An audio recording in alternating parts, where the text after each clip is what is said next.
Into doing this for a few years now, and I finally had to talk Ken into saying yes, and way back in October or something, and he thought I'd forget. He said yes, but I kept phoning him, and then Darryl stepped up and said, "I'll do it with Ken," and so we've had a few conversations. So these two boys are former students, and they're great people, and they come from a wonderful family. So it's a great deal of pleasure today to introduce Darryl Byron and Kenny Byron, who are going to talk on their family's history. So welcome, gentlemen.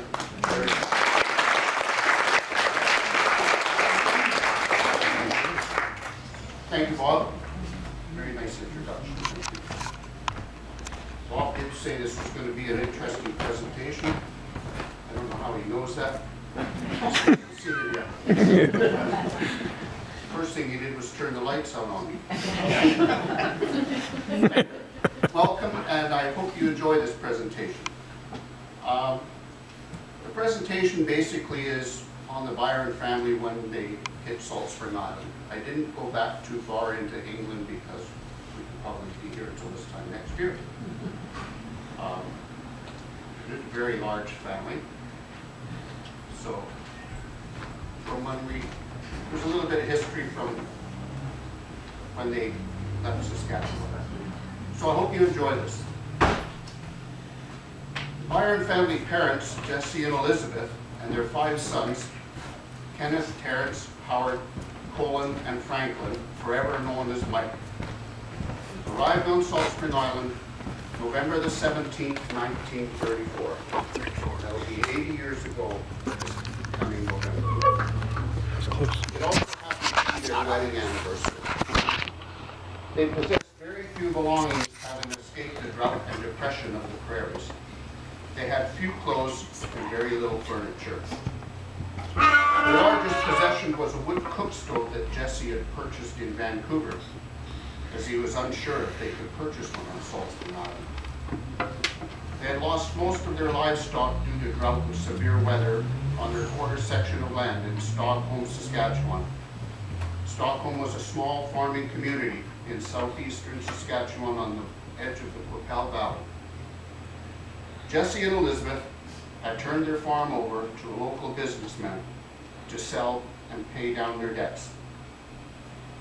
After a long, weary train ride, they arrived in Mission, BC. They then took the day coach to Abbotsford, where they checked into an auto court. Being a first war vet, Jesse visited the local Legion to get some information. He met a gentleman who told him of a farm for sale on Salt Spring Island. Returning to the auto court, he exclaimed to his family, "By God, we'll go." They arrived in Ganges Harbor on November the 17th, 1934, aboard the Princess Mary. The first person they met when they got off the boat was Gavin Mowat.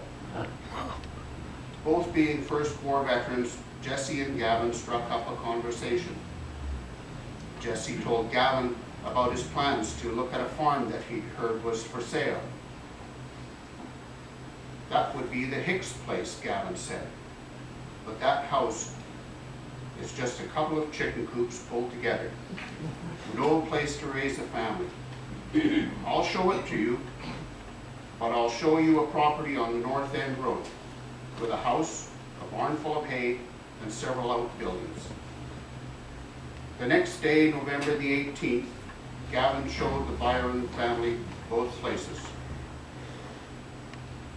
My father, Terry, told me the story of how Gavin Mowat offered the North End farm to Jesse for $3,000.